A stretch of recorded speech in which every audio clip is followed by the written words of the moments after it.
Hello friends, এই ভিডিওটো cyber crime সংঘটিত হওয়াৰ একটা বাস্তব কাহিনী। যেনে এ আৰু বি দুজন ভাল বন্ধু।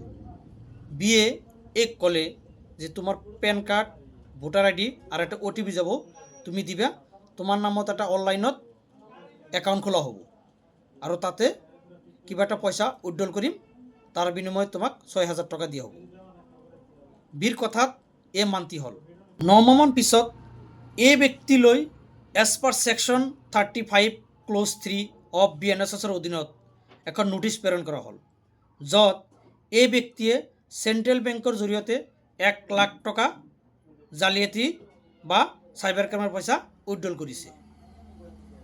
এই ব্যক্তিৰ কোনো ধৰণৰ চেণ্ট্ৰেল বেংক নাছিল বা তেওঁৰ মনলৈ অহা নাই, কিন্তু পিছত তেওঁ মনত কৰিল তেওঁৰ সেই বি বন্ধুৰ কথা আৰু তেওঁৰ কাষ চাপিলে, কিন্তু বন্ধুৱে কোনো ধৰণৰ সঁহাৰি নিদিলে, অৰ্থাৎ ঘটনাটো অস্বীকাৰ কৰিলে। গতিকে এনেকুৱা ব্যক্তিৰ পৰা আপোনালোক সতৰ্ক থাকিব।